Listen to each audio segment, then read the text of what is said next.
नमस्कार, मैं हूं संदीप चौधरी। आज सबसे बड़ा सवाल में मैं बात करने वाला हूं छज्जा तोड़ने और हड्डियां तोड़ने की। आप कहेंगे नहीं, ये बात समझ में नहीं आई, छज्जा तोड़ना हड्डी तोड़ना, क्या बात कर रहे हो? मैं थोड़ा आपको समझाता हूं। 3 दिनों से देश में एक विजुअल लगातार दिखाया जा रहा है, एक विजुअल को लगातार हर चैनल दिखा रहा है।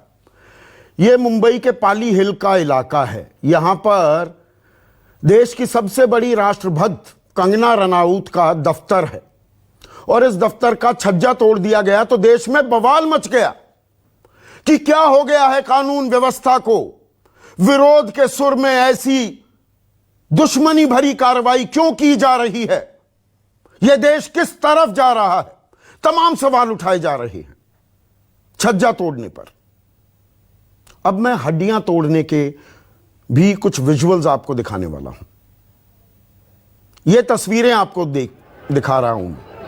यह हरियाणा के कुरुक्षेत्र में पिपली इलाका है। आप दिल्ली से चंडीगढ़ जाएंगे तो हाईवे पर यह तस्वीरें 2 दिन पहले की तस्वीरें हैं। किसान आंदोलित हैं, प्रदर्शन कर रहे हैं और जवाब में उनकी हड्डियां तोड़ी जा रही हैं। मानो किसान इस देश के सबसे बड़े दुश्मन हैं, ये देश विरोधी ताकतें हैं। तो पुलिस ने बाकायदा बल का प्रयोग किया, किसानों को वहां से खदेड़ दिया। तो दोनों तस्वीरों को अब मिलाकर देखिए, ये जरूरी हो जाती है। मुंबई में छज्जा टूटता है और पिपली में सर फूटता है, हड्डियां टूटती हैं। मुंबई की तस्वीरें पूरे देश में छाई रहती हैं, पिपली की तस्वीरों पर कोई चर्चा, कोई जिक्र करने की तो बात दूर, उन्हें दिखाने को भी तैयार नहीं होता है। यह भी अपने आप में न्यू इंडिया है। और अब मुद्दे की बात पर आता हूं। किसान दरअसल आंदोलित क्यों हैं? और यह कोरोना काल है, संकट काल है, संक्रमण काल है। अर्थव्यवस्था की विकास दर ने ऐसा जबरदस्त गोता खाया है, 23.9% पर आकर टिक गई है। और बुरी गत होती, यह तो भला हो किसानों का, इन मेहनती किसानों का जिन पर लाठियां बरसाई जा रही हैं। कृषि क्षेत्र में विकास दर 3.4% है। हमें किसी ने इस संकट काल में, आपदा काल में बचाया है तो वो देश के किसान हैं और उनको बाकायदा इस बात का इनाम दिया जा रहा है।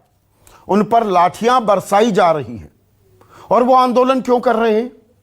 वो आंदोलन इसलिए कर रहे हैं कि सरकार 3 अध्यादेश लेकर आई थी।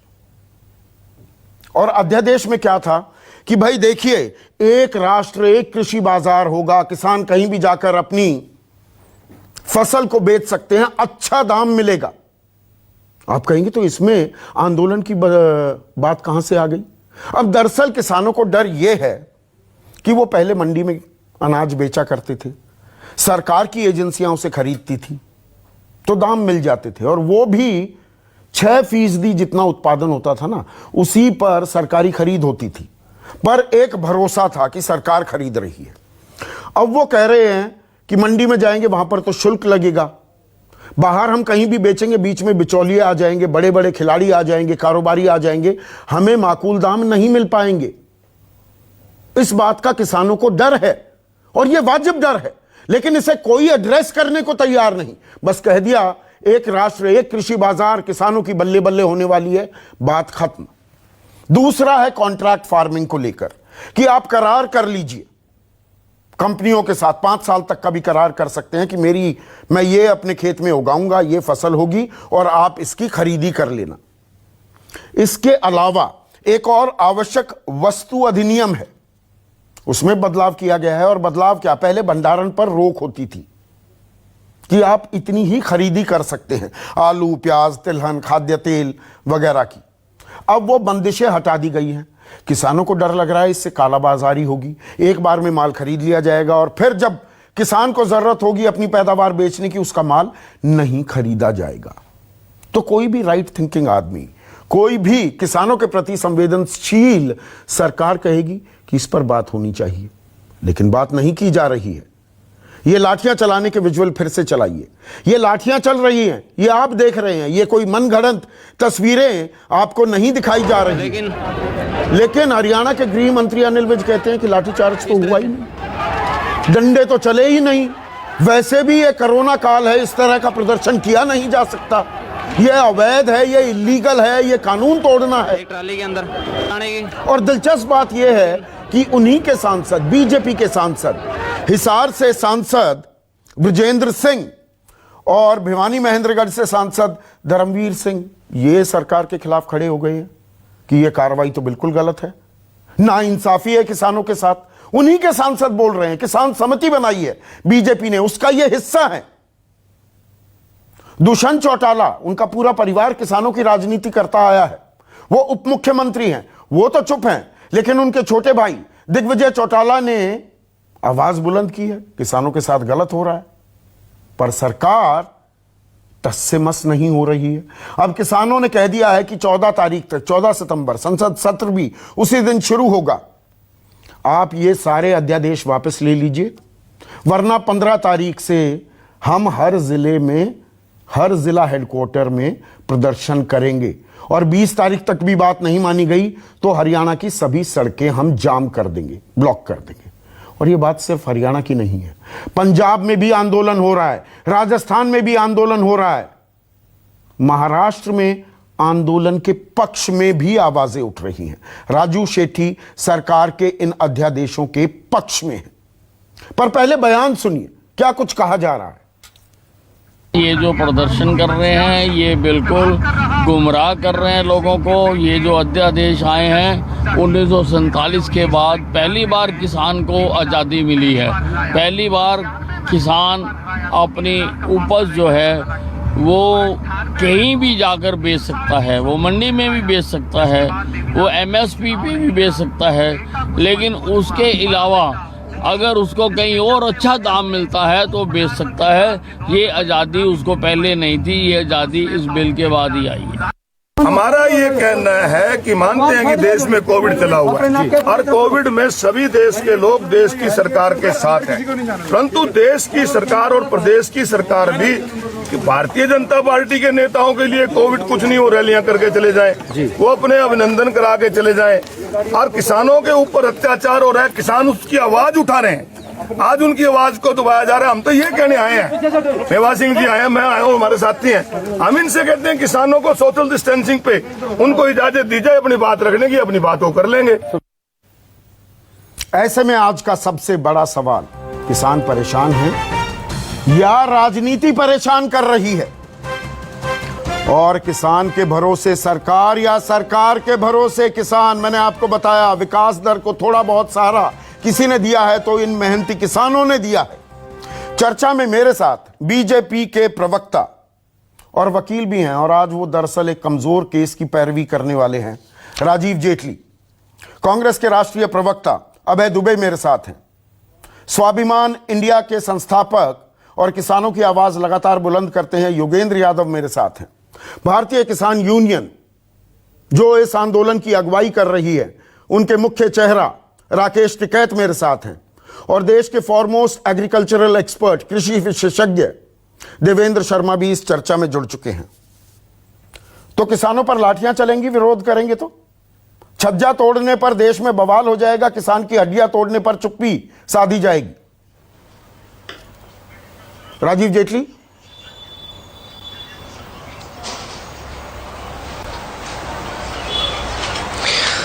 चौधरी साहब, मैं स्पष्ट करना चाहता हूं कि जो भी लोग विरोध प्रदर्शन कर रहे हैं, किसी भी वजहों से कर रहे हैं, वो किसी भी राजनीतिक पार्टी से क्यों ना जुड़े हों, चाहे वो आड़ती हों, चाहे वो किसी राजनीतिक पार्टी से जुड़े हों, हो सकता है उसमें कुछ किसान भी हों, अगर किसी के खिलाफ कुछ किसान हो, आप कह रहे हैं ये राजनीतिक प्रदर्शन हो रहा है, ये किसान नहीं है, राजनीतिक दल के नेता खड़े हैं वहां पर।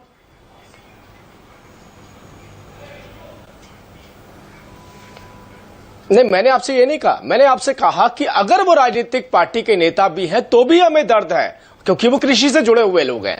हो सकता है किसी की राजनीतिक मंशा हो सकती है, बहुत लोग उन किसानों के बीच में ऐसे नजर आए जो पूर्णतः राजनीतिक पार्टियों से जुड़े हुए हैं, राजनीतिक पार्टियों मतलब ट्विस्ट दे रहे हैं आप, शुरू से ट्विस्ट दे रहे हैं कि ये राजनीतिक प्रदर्शन है। आपने अगर लगा दिया, आप वकील हैं, आप शब्द बड़े सोच समझ कर चुनते हैं, आपने शुरू में ही अगर लगा दिया।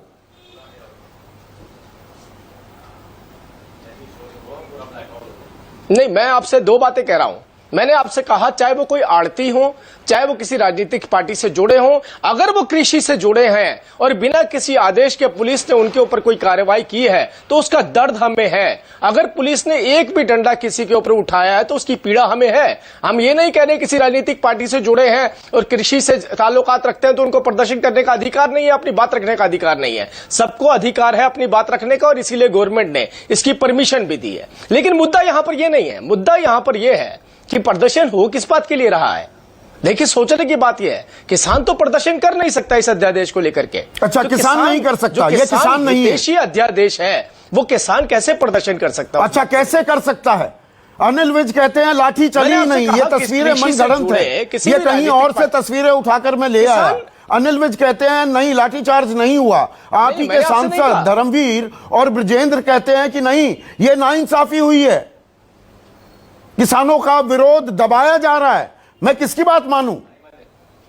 मैंने तो चौधरी साहब आपसे कहा, चौधरी साहब मैंने तो आपसे कहा कि बिना किसी आदेश के अगर पुलिस ने ऐसी कार्रवाई की है, गृह मंत्रालय से कोई ऐसा आदेश नहीं था, गृह मंत्रालय की तरफ से ऐसी कोई हिदायत नहीं थी, बावजूद उसके आपकी पुलिस बेलगाम हो गई है। ये तो और बुरी हालत हो गई, मतलब पुलिस बेलगाम है, पुलिस किसी पर भी लाठी चलाती है। मैं आपसे कह रहा हूं,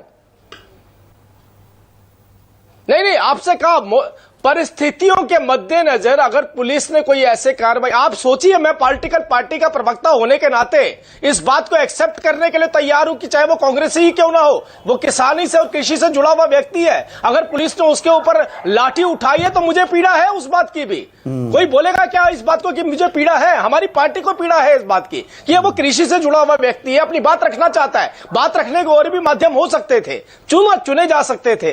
देखिए, भारतीय किसान महासंघ ने भी अपनी बात रखी है, लिखित तौर पर रखी है। उन्होंने कहा हम किसी तरीके की सड़क जाम नहीं करेंगे। जो किसान संगठन है, 62 किसानों का संगठन भारतीय किसान महासंघ कहता है कि हम अपनी बात रखेंगे और हम पुख्ता तरीके से रखेंगे। क्यों नहीं रखना चाहिए किसान को अपनी बात? अध्यादेश अगर किसी को समझ में नहीं आ रहा है तो ये हमारी ड्यूटी बनती है कि हम उस अध्यादेश को समझाएं। हमारी ड्यूटी बनती है कि अध्यादेश के समझा कर रहे हैं, लाठी चला रहे हैं ना, हितैषी है वो उन तक पहुंचने चाहिए। एक मिनट राकेश टिकैत, एक मिनट, यहां समझाने की बात कहां हो रही है? यहां लाठी चलाने की बात हो रही है ना।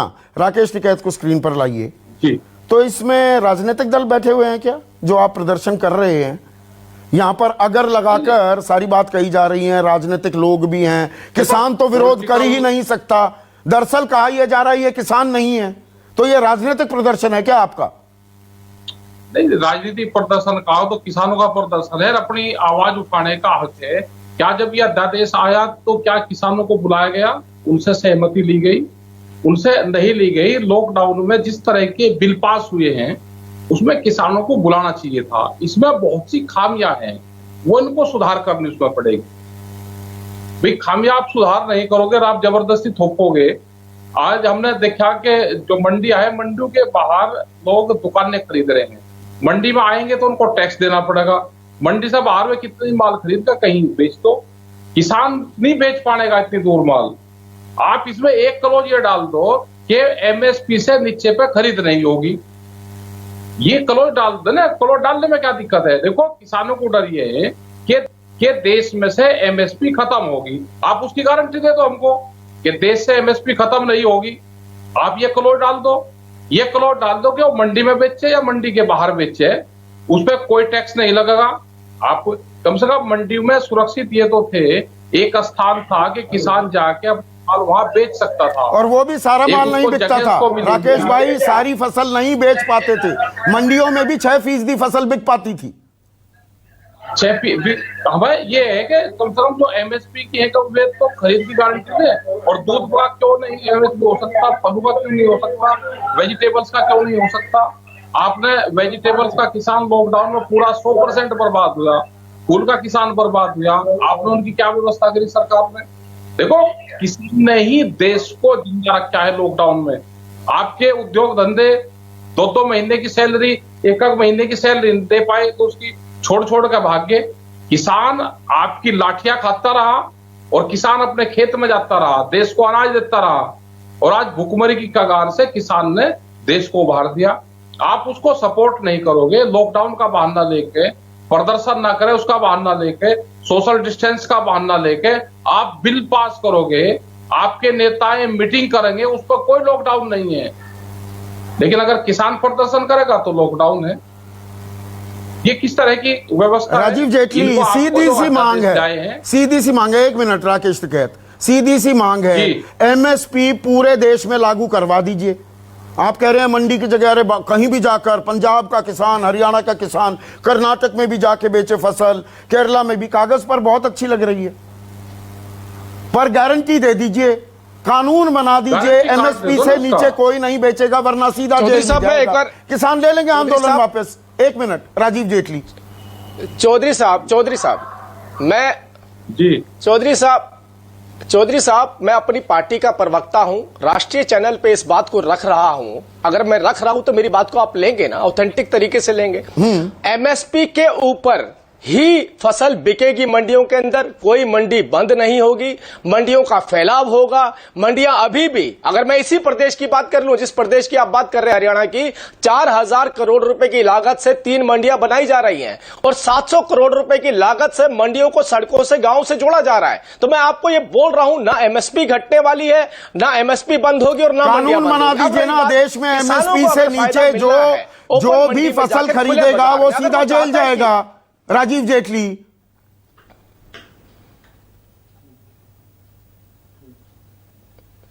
देखिए, मैं आपको थोड़ी सी बात, अभी चौधरी साहब आपने थोड़ी देर पहले ही बोला कि हमारे देश का मात्र 6% किसान एमएसपी के अंडर में आता है।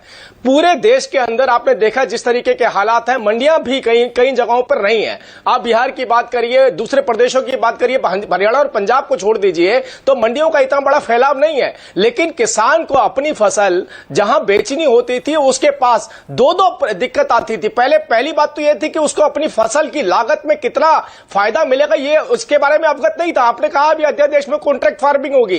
कॉन्ट्रैक्ट फार्मिंग में अगर उसको 20 रुपए का आलू बेचना है और 20 रुपए का आलू बिक रहा है और 20 रुपए के बावजूद अगर 25 रुपए कीमत हो जाती है तो भी 5 रुपया उसको मिलेगा, ये कानून है। तो अगर आपको फायदा मिल रहा है, किसानों को फायदा मिल रहा है, मंडियां सुरक्षित है उसके लिए, एमएसपी सुरक्षित है उसके लिए, बावजूद उसके ओपन मार्केट में जाकर वो बेचना चाहता है, उचित मूल्य पर बेचना चाहता है, ज्यादा मूल्य पर बेचना चाहता है, तो हम उसके ऊपर ऐसी पाबंदी क्यों लगाए? उसको क्यों नहीं बेचना देना जाए? 1 मिनट, लेकिन अभय दुबे स्क्रीन पर, अभय दुबे, अब किसानों की अगर बल्ले बल्ले होने वाली है तो उसे आगे क्यों नहीं बढ़ाया जाता?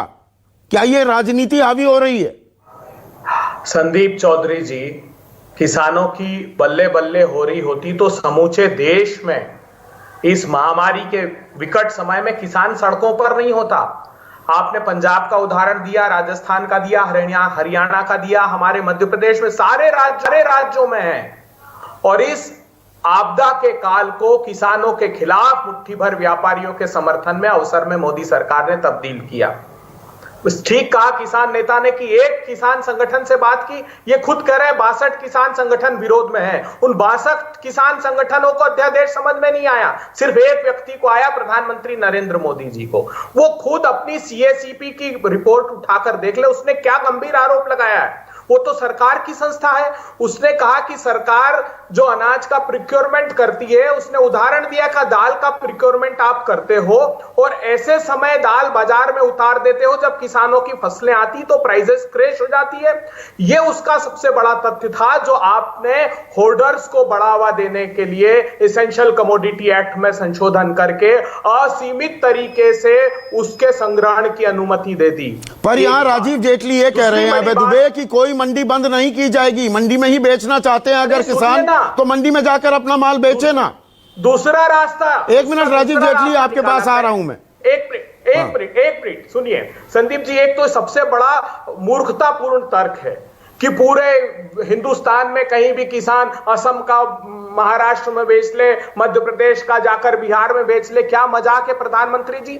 14 करोड़ 65 लाख किसान है, 86% उसमें स्मॉल एंड मार्जिनल फार्मर है। 5 एकड़ से भी कम जोत वाले किसान हैं। वो क्या अपनी फसल अपने जिले से बाहर बेचने की क्षमता नहीं रखते? आपने बिल्कुल वाजिब प्रश्न खड़ा किया कि एक ही समाधान था कि प्रधानमंत्री जी एक अध्यादेश लाते, उसके बाद जो करना हो कर ले। 22 कमोडिटी 23 कमोडिटी का आप एमएसपी डिक्लेयर करते हो, प्रिक्योर क्या करते हो? सिर्फ गेहूं और धान वो भी आपको पीडीएस में देना होता है, और गाये बगाए थोड़ी बहुत आप दालों की खरीद कर लेते हो, बाकी तो वो बाजार के हवाले है। और आपने कर क्या दिया है? आपने कहा कि मंडी के बाहर टैक्स में एग्जम्पशन दिया है। कौन आएगा इन मंडियों में खरीद फरोख्त करने? तो सीधे सीधे 5 मुट्ठी भर व्यापारियों को के हवाले खेती को कर दिया, और ये क्रूर प्रहार किया है इन 3 अध्यादेशों का। मैं चुनौती देता हूं, ये राजीव जेटली तीनों अध्यादेशों का नाम भी नहीं बता सकते, मैं चुनौती देता हूं, पढ़ने की बात तो दूर है। वो प्रधानमंत्री जी ने सिर्फ मुट्ठी भर व्यापारियों, क्या हुआ था 2015-16 में? दाल 230 रुपए किलो की बिकी, उन 5 व्यापारियों ने 45 रुपए किलो की दाल लाई। 2,30,000 करोड़ रुपए का स्कैम इस हिंदुस्तान में किया है। मिला एक किसान को उसका फायदा? बता दीजिए मिला हो तो। आज भी किसान दर बदर की ठोकरें खा रहा है। नहीं, पर ऐसा नहीं है। एक मिनट योगेंद्र यादव, देखिए हरियाणा में, पंजाब में, राजस्थान में अगर किसान आंदोलित हैं, तो महाराष्ट्र में स्वाभिमानी पक्ष जो है राजू शेट्टी का या अनिल घनवत का शेतकारी संगठन है, वो तो कह रहे हैं कि जो ये कदम उठा रही है सरकार, आर्थिक आजादी की तरफ पहला कदम है किसानों के लिए। किसान सही मायने में आर्थिक आजाद हो जाएगा, उसको अपनी कीमत वसूल पाएगा जो वो मेहनत करता है। मैं 2-3 चीज से शुरुआत करना चाहता हूं संदीप भाई। याद है आपको 10 साल पहले एक फिल्म आई थी पीपली लाइफ। वो उन्होंने किसी एक काल्पनिक जगह पीपली को लिया था और वहां एक किसान की आत्महत्या के बारे में क्या क्या राजनीतिक खेल हुए थे। वो जो पीपली लाइव की काल्पनिक स्टोरी थी, वो हरियाणा के पीपली पे आज सच हो रही है। और जिस तरह की जलेबी बनाते हुए स्टेटमेंट महामंत्री देते हैं उस फिल्म के अंदर, उसका नमूना आज हमने यहाँ पे देख लिया है। 3 साधारण झूठ जिनका भंडाफोड़ करने की जरूरत है। पहला, जिस जगह पे किसानों को कोरोना के कारण रैली करने से रोका गया, पाबंदी लगाई गई, उसी जगह पे, उसी जिले में, शाहपुर में 10 दिन पहले दुष्यंत चौटाला जी अपनी किसानों की रैली कर चुके थे। दूसरी बात, ये कहना कि ये पार्टियों का, कल तक एक बीजेपी वाले कह रहे थे कांग्रेस का बनाया हुआ आंदोलन है। अब यहाँ पे राकेश टिकैत जी बैठे हैं, आप सब जानते हैं। बताइए मुझे, कहां से गुरनाम सिंह चढ़ूनी कांग्रेस के आदमी हो गए? आप बताइए, पंजाब की जितनी भारतीय किसान यूनियन आंदोलन कर रही है उनका कांग्रेस से क्या ताल्लुक है? आज भी प्रदर्शन हुआ है। बताइए जी। बिल्कुल, पिछले हफ्ते हमने किया था। हरियाणा में चौथा प्रदर्शन है, चौथी बार हरियाणा में हो रहा है। पंजाब में 5 बार हो चुका है। कर्नाटका में 3 बड़े प्रदर्शन हो चुके हैं। कर्नाटका राज्य रैयत संघ का क्या कांग्रेस से संबंध है? किस पार्टी से संबंध है उसका? तो इस तरह का झूठ फैलाना बंद करें। रही बात शेतकरी संगठन की, मैं आपको जिम्मेवारी से कहना चाहता हूं, शेतकरी संगठन के अलग अलग धड़े हैं। उनमें से कुछ धड़ों ने जरूर वो पुरानी लाइन ली है, लेकिन राजू शेट्टी इसके ऑल इंडिया किसान संघर्ष समन्वय समिति के हिस्सा है और ऑल इंडिया किसान संघर्ष समिति ने मिलकर इनका विरोध करने का फैसला किया है। और राजू शेट्टी भाई, कम से कम मेरी जानकारी के हिसाब से, और हम उनके साथ काम करते हैं, वो इसका हिस्सा है। 3 प्रश्न अब मैं पूछना चाहता हूं अरुण जी से, जेटली जी से, चूंकि वो कानून के जानकार है। पहली बात, आप कहते हैं किसान को आज तक फ्रीडम नहीं। आप मुझे, और मैं जानबूझ के पूछ रहा हूं, आप मुझे एक कानून का एक क्लॉज बता दीजिए जो किसान को अपनी फसल मंडी के बाहर बेचने से रोकता हो। व्यापारियों पे पाबंदी है, स्टॉकिस्ट पे पाबंदी है, किसान पर कोई पाबंदी नहीं है। यह सरासर झूठ है। प्रधानमंत्री ने लाल किले से झूठ बोल दिया, किसान को आजादी हमने दी थी। अरे पहले से है, किसान को ये आपकी झूठी आजादी नहीं चाहिए। किसान को गारंटी चाहिए ऐसी जगह जहां जाके वो एमएसपी से बेच सके, वो दीजिए। जो मांग नहीं रहा वो क्यों दे रहे हैं? दूसरी बात, मुझे ये बताइए, अध्यादेश कब लाया जाता है? जब इतनी इमरजेंसी की, इतनी जरूरी चीज है, जो हम पार्लियामेंट के सेशन का इंतजार नहीं कर सकते, ये तो देश के लिए बहुत जरूरी है। मुझे बता दीजिए, इन तीनों अध्यादेशों में से एक क्लॉज बता दीजिए जिसका कोरोना वायरस से कोई संबंध हो, जिसका लॉकडाउन से कोई संबंध हो, जिससे इस लॉकडाउन के दौरान इसको करना अनिवार्य हो। क्यों नहीं आप इंतजार करना चाहते थे? आप किसान का इतना भला कर रहे हैं। अरे भाई, पूरे देश का किसान आके आपको माला पहनाएगा, रात के अंधेरे में पिछले दरवाजे से, चोर दरवाजे से क्यों काम कर रहे हो? नियत खराब है तभी कर रहे हो, नहीं तो खुल के करते ना। क्या जरूरत थी अब तक? तीसरा, मुझे आप इसका उत्तर दीजिए कि आपने इस देश के किसान संगठनों में से क्या इस देश के कृषि मंत्री ने एक बार भी कहा है कि इस देश के किसान संगठनों से, चाहे मेरी पार्टी के हों चाहे ना हो, मैं उनसे बात करूंगा, था। वो डायलॉग कहां हुआ, वो बातचीत कहां हुई, मुझे बता दीजिए। और ध्यान से जवाब दीजिएगा जेटली जी, क्योंकि परसों में माननीय नरेंद्र सिंह तोमर जी से मिलकर ये सवाल उनसे पूछ चुका हूं और मुझे उत्तर उसका पता है। एक किसान, आपने क्या इस देश के यहां पे बैठे हैं, राकेश भाई बैठे हैं, वो बताएंगे किनसे बात हुई। और मैं आपको बता रहा हूं 200 से अधिक संगठनों का अलायंस है अखिल भारतीय किसान संघर्ष समन्वय समिति। नहीं, आपने जो 3 पॉइंट उठाए हैं वो बहुत वैलिड हैं। एक मिनट, योगेंद्र यादव, इनके जवाब लेने होंगे। राजीव जेटली, आपको बहुत दुख दर्द की चिंता है किसानों के, आप ये अध्यादेश लेकर आए, आपने किससे बात की? आप कह रहे हैं किसानों के हित में है, किसानों से किन किसान संगठनों से आपने बातचीत की अध्यादेश लाने से पहले? सीधा सवाल है बिल्कुल।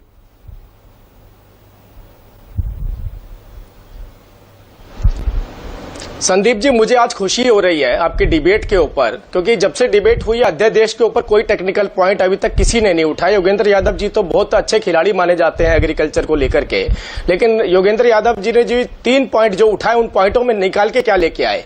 पहला तो ये निकाल के आए कि दुष्यंत चौटाला किसान संगठनों से बात की, लेके आए कि किसान नहीं, अब इधर उधर मत जाइए। क्या आपने किसान संगठनों से बात की? आप कह रहे हैं किसानों के फायदे के लिए, किसानों से चर्चा की सरकार ने अध्यादेश लाने से पहले?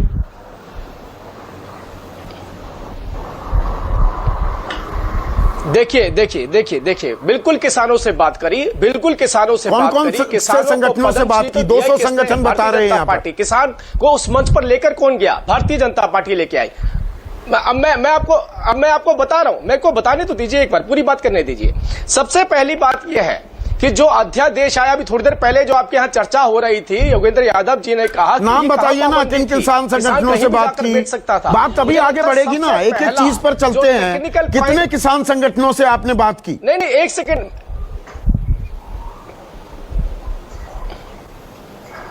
देखिए, मैंने आपको बताया कि भारतीय महासंघ, किसान महासंघ ने भी इस बात को कहा कि हमारी कुछ आपत्ति है, जिसको भी आपत्ति है वो अपनी आपत्ति दर्ज। बात किससे की अध्यादेश लाने से पहले? ऐसी टेयरिंग हरी इतनी जरूरत क्या पड़ गई थी कि ये अध्यादेश लाने पड़े? ऐसा क्या संकट था देश पर? देखिए चौधरी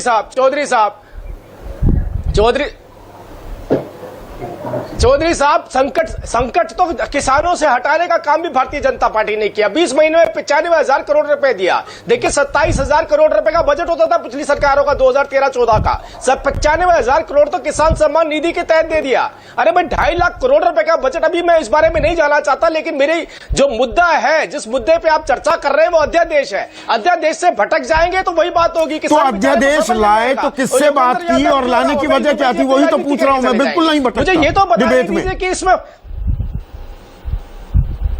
मैं बता रहा हूं आपको, मैं आपको बता रहा हूं चौधरी साहब, लाने की वजह भी बता रहा हूं। मैं लाने की वजह आपको यह बता रहा हूं कि कोई भी किसान, चाहे वो कॉन्ट्रैक्ट फार्मिंग की बात हो, इस ऑर्डिनेंस की बात हो, चाहे एसेंशियल कमोडिटीज ऑर्डिनेंस की बात हो, दोनों ही ऑर्डिनेंस के अंदर इस बात को सुनिश्चित किया गया कि कोई भी किसान कानून के दायरे में बंध के अपने जिले तक सीमित क्यों रह जाए। क्यों नहीं? अगर अभी तो ये बात हो रही थी, इसी बात की तो चुनौती दे रहे हैं योगेंद्र यादव कि वो आड़तियों पर पाबंदी थी, वो ट्रेडर्स पर, कारोबारियों पर पाबंदी थी। किसान कहीं भी जाकर बेच सकता था पहले भी। आप झूठी आजादी दिखा रहे हैं। किसान पहले भी कहीं भी जाकर बेच सकता था। आप देखिए, बिल्कुल नहीं। आज भी आप ये देखिए, मांग किसान की ने आड़ती की है। आप ये देखिए, जब मैं चर्चा शुरुआत करी थी तो मैंने यही बात रखी थी, चाहे वो आड़ती हो, चाहे वो किसी राजनीतिक पार्टी से जुड़े हो, मेरी फसल का एमएसपी सुनिश्चित है। मैं बेच सकता हूं किसी मंडी में जाके, उससे ऊपर अगर मुझे बाहर कहीं बेचना है तो मेरे पास ये अधिकार है। तो किसानों को झूठी आजादी की बात हो रही है ना? नुकसान देने वाली पर नहीं, एक मिनट, देवेंद्र शर्मा स्क्रीन पर। देवेंद्र शर्मा, देखिए, यहां पर मैं आपका भला करना चाह रहा हूं, ये समझिए, जो मेरी समझ में आया, correct me if I am wrong Devendra Sharma, मैं आपका कुछ भला करना चाह रहा हूं और मैं कानून बनाता हूं या कुछ काम करता हूं और आपसे मैंने राय ही नहीं ली, पर मैं आपका भला करने उतर पड़ा और आप परेशान होकर मुझे ही उल्टा गाली देने लगे। कुछ ऐसा हो रहा है? देखिए, पहले तो मैं न्यूज 24 का और संदीप जी का बहुत शुक्रगुजार हूं कि ऐसे समय में जब लोग एक सुसाइड सुशांत राजपूत की या कंगना रनौत के ऑफिस को जो ध्वस्त किया गया उसके ऊपर चर्चा में व्यस्त हैं, तो आप एक ऐसे ज्वलंत विषय पर डिस्कस कर रहे हैं जो कोई भी मीडिया शायद इसको नहीं करना चाहता। तो आप तो पहले तो बधाई के पात्र हैं। दूसरी बात यह है कि ये जो बातें की जा रही हैं कि किसानों के लिए आजादी हो गई है, किसान जो है अब बेच सकेंगे, पहले वो नहीं बेच पाते थे। मैं इसमें एक डाटा रखना चाहता हूं, मेरे पास तो अभी है नहीं जो मैं दिखा सकता आपके स्क्रीन पे। एमएसएसओ ने 2012-13 में, ये बहुत साल पहले की बात है, उनका एक टेबल आता है जो उसमें कहा गया है कि किसान ने कहां कहां माल अपना बेचा, मंडी में कितना बेचा, प्रोसेसिंग इंडस्ट्री कितना बेचा, मंडी के बाहर कितना बेचा और प्राइवेट ट्रेड को कितना बेचा। उसमें अब मैंने देखा कि तकरीबन 50 से 55% से लेकर 80% तक किसान ने अपना माल जो है प्राइवेट ट्रेडर को बेचा और मंडी के बाहर बेचा। ये एनएसएसओ का डाटा है। तो ये आजादी पहले भी थी किसान को, और उस फसलों में पैडी भी है और कॉटन भी है। ये सब फसलें हैं जिनकी हम आज बात कर रहे हैं, जो कि इंपॉर्टेंट है। कहने का मतलब यह है कि ये पहले आजादी थी, ऐसी कोई बात नहीं थी, जैसा कि हमारे और साथियों ने भी कहा। दूसरी बात यह है कि असली आजादी देश में किसानों की तभी हो पाएगी, जैसा कि आपने शुरू में से कहा, शुरू से कहते आ रहे हैं आप, कि अगर हम एक अध्यादेश लेके आते हैं जो कहता है कि एमएसपी के नीचे खरीद नहीं होगी, चाहे आप पंजाब में बेचो, चाहे हरियाणा में बेचो, चाहे बिहार में बेचो। अगर ये हो जाता तो ये एमएसपी से नीचे जो खरीदे जेल में डाला जाएगा, बात खत्म। तीसरी बात यह है संदीप जी कि ये कहा जा रहा है कि मंडियां बिल्कुल बरकरार है, एमएसपी बिल्कुल बरकरार है, तो दिक्कत क्या है आपको? मैं एक छोटा सा उदाहरण देना चाहता हूं। अभी तो सीजन शुरू हो रहा है। पंजाब में बासमती के जो एक्सपोर्टर्स हैं वो डिमांड कर रहे हैं सरकार से कि अब हम मंडी से नहीं खरीदेंगे, अब हम मंडी से नहीं खरीदेंगे। अगर खरीदेंगे तो आपका जो 4% टैक्स है उसको हटाइए, वरना हम जाके हरियाणा से खरीदेंगे।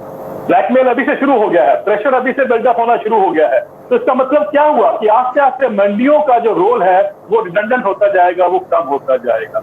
और यही एक जो हमें समझना है, ये कह देना कि मंडियां बरकरार हैं और एमएसपी बरकरार है। एक तरफ तो प्राइम मिनिस्टर ऑफिस से चिट्ठी आती है पंजाब सरकार को, कई महीने हो गए इस बात को, कि जो ओपन एंडेड प्रोक्योरमेंट है, यानी जो गेहूं और धान सरकार खरीदती है, जब भी जितना भी किसान लेके आता है पंजाब में या हरियाणा में, वो सरकार वचनबद्ध है खरीदने के लिए। अब उससे हमें हटना है, ओपन एंडेड प्रोक्योरमेंट। मैं मंडियों वाली बात पर भी आता हूं। आपने ये अहम जानकारी दी है। एक मिनट देवेंद्र शर्मा।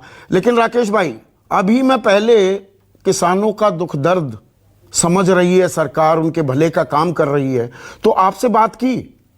यहां पर दावा कर रहे हैं राजीव जेटली, भारतीय किसान महासंघ के नेताओं से बातचीत हुई है, आपको बुलाया गया बातचीत के लिए।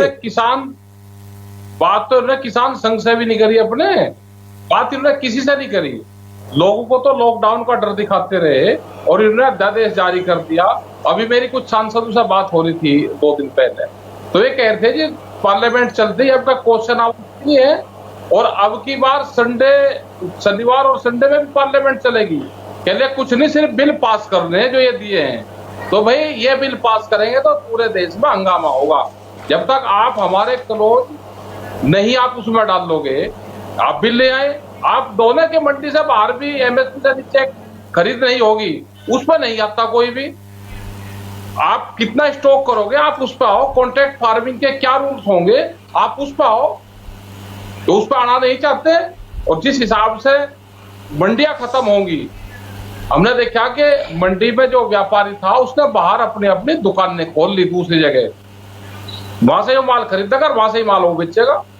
किसान तो 2 साल में आप इसके रिजल्ट देख लेना, अगर ये रफ्तार हुई, ये मंडियां टोटल बंद हो जाएगी और ये फिर अपने भाव पे बेचेगा। आज भी बिकता है ना, जहाँ पे मंडी नहीं है, बिकता है ना 800 रुपया क्विंटल धान। आज भी क्या होगा, किस हिसाब से रेट नीचे आ रहे हैं। तो मोटी बात यह है राकेश टिकैत जी, मोटी बात यह है जी साहब, न्यूनतम समर्थन मूल्य जो है और C2 फॉर्मूले के तहत वो दिया जाए, वो पूरे देश में दिया जाए। उससे नीचे जो खरीद करे उसे जेल में डालो। ये सरकार कानून बना दे, आप आंदोलन वापस ले लेंगे। मैं मोटी मोटी बात करूं तो भाई आप कानून बना दो ना। ये राजीव जेटली कानून क्यों नहीं बना देते? एक मांग है मोटी सी। अजय सभी की मांग है, पूरे देश के किसानों की मांग है ये। आप बनवाओ पार्लियामेंट। चौधरी साहब मुझे हाँ बोलिए। चौधरी साहब मुझे मात्र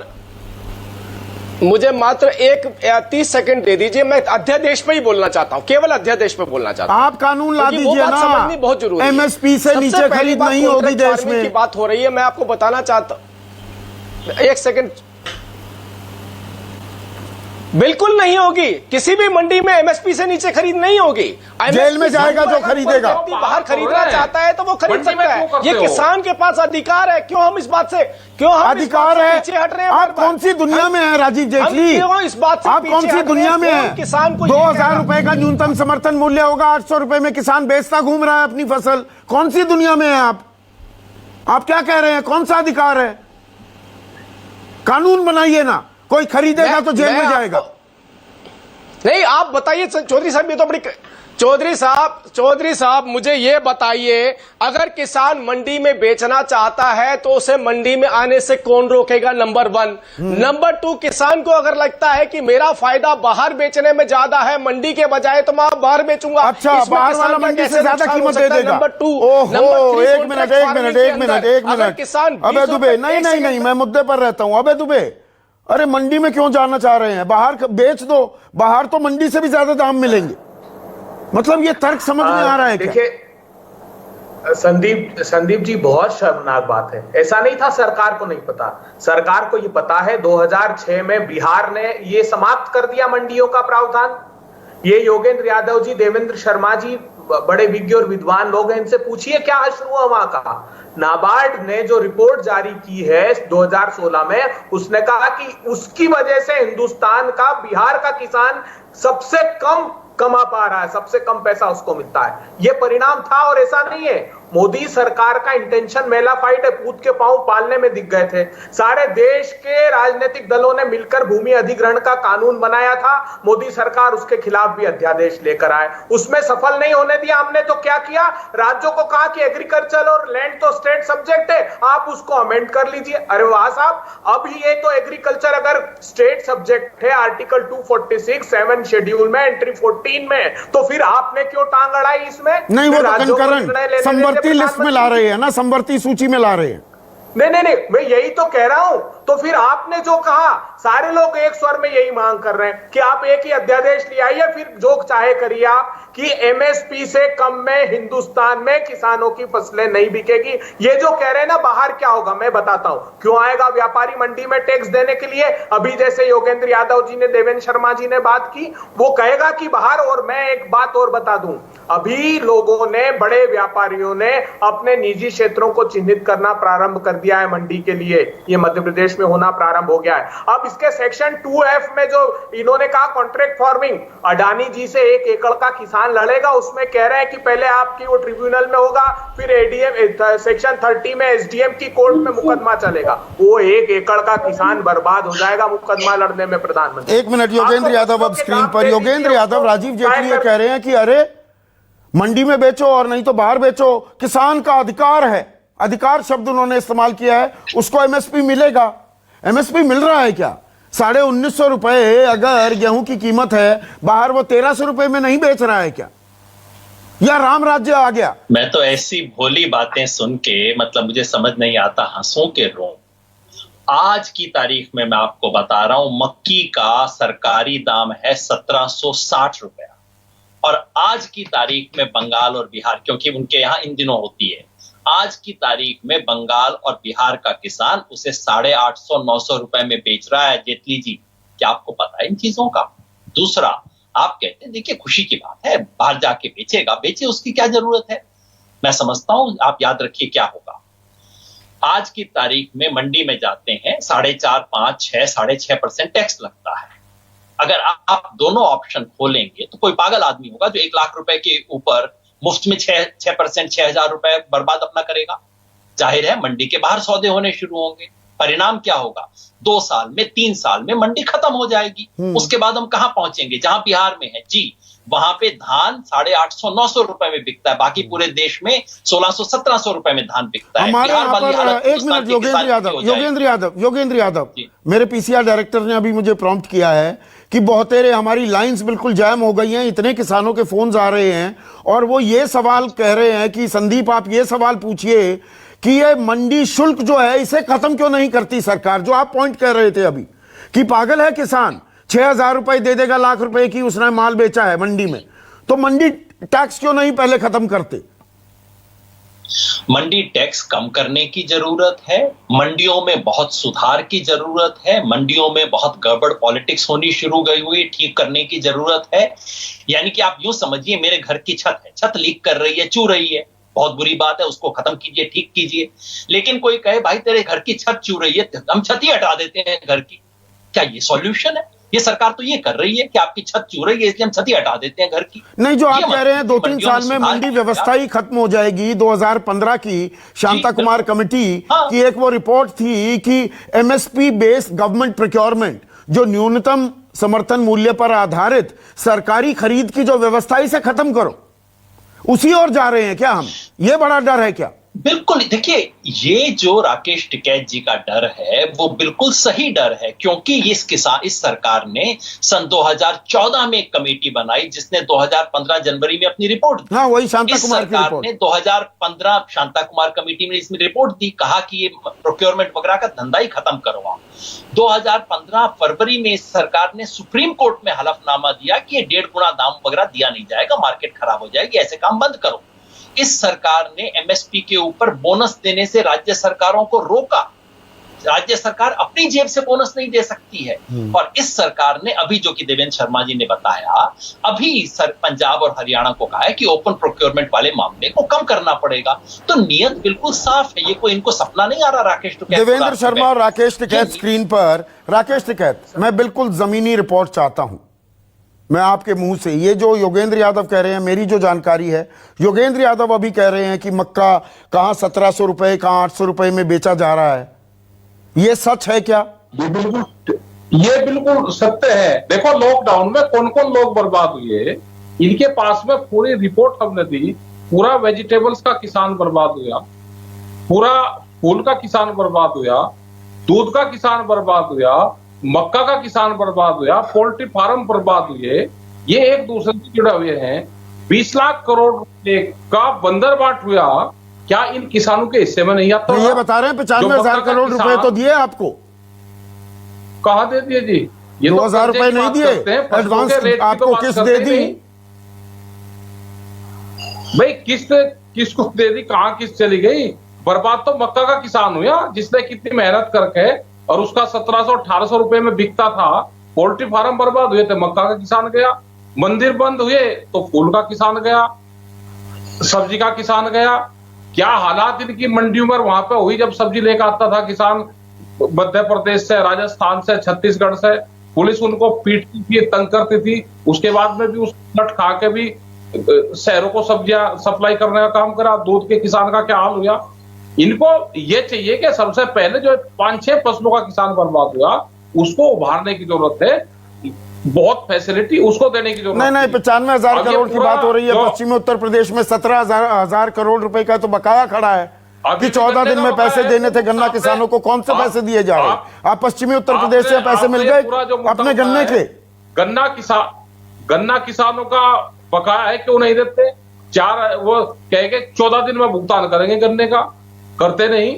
4-4 महीने का भुगतान पड़ा हुआ है। लेकिन देवेंद्र शर्मा, यहां पर यह कहा जा रहा है कि अधिकार है किसानों का, मंडी में मत बेचिए, बाहर जाइए। हम तो कह रहे हैं बाहर बेचिए, कहीं भी जाकर बेचिए, और उसका अधिकार है कि उसको एमएसपी मिले।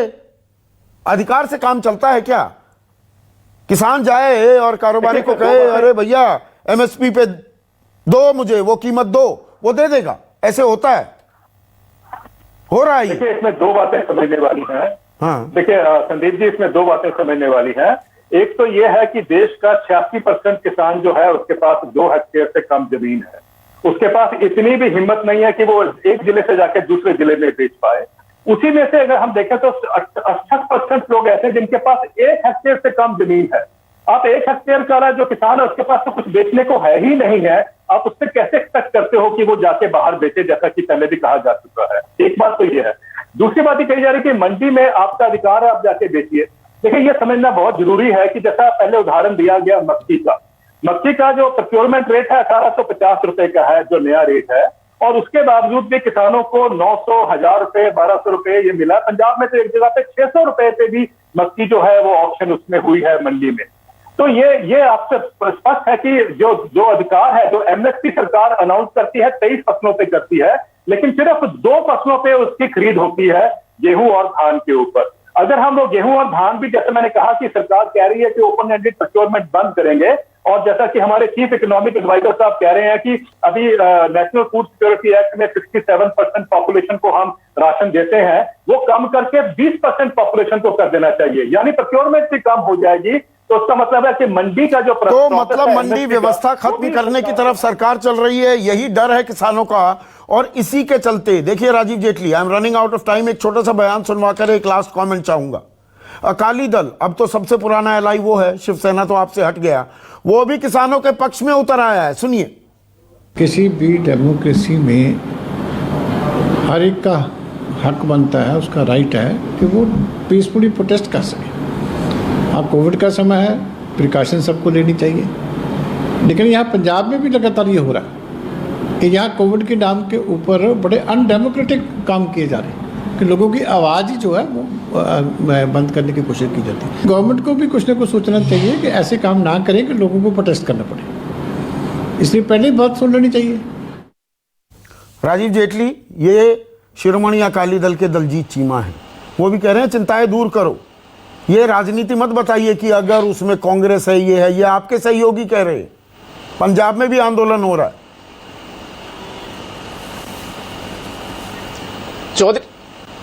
चौधरी साहब, आज की पूरी डिबेट का निष्कर्ष ये है कि जैसे पहले कहा जाता था ना, पानी में से बिजली निकल जाएगी तो पानी में रह ही क्या जाएगा। आज की पूरी डिबेट का निष्कर्ष ये निकला कि जितने भी लोग यहां बैठे उन्होंने एक बार भी अध्यादेश पे चर्चा नहीं करी। उन्होंने कहा पानी में से अगर बिजली निकल गई तो पानी तो खराब हो जाएगा, पानी में रह ही क्या गया। मुद्दा यहां पर यह था कि आपने मेरे को मौका नहीं दिया। अगर मैं अध्यादेश के ऊपर मात्र सबसे ज्यादा मौका आपको मिला है, दोबारा से रिकॉर्डिंग देखना, सबसे ज्यादा वक्त आपको दिया है। कह रहे हैं कि जो बरगलाने की वजहों से पीपली में इकट्ठे हुए, वो इकट्ठे ना होते, वो इकट्ठे ना हो पाते। मैं एक दूसरी छोटी सी बात बोलूंगा।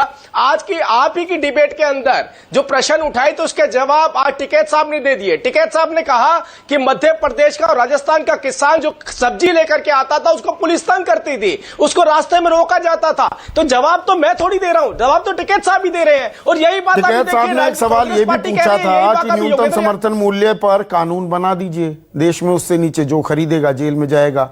एक बड़ा साधारण सरल सीधा सवाल था, उसका जवाब आप देने को तैयार नहीं है, पर आप किसानों के खैरख्वाह भी बने हुए हैं। आप सभी का बहुत बहुत शुक्रिया। आज सबसे बड़ा सवाल में बस इतना ही। नमस्कार। सबसे बड़ा सवाल।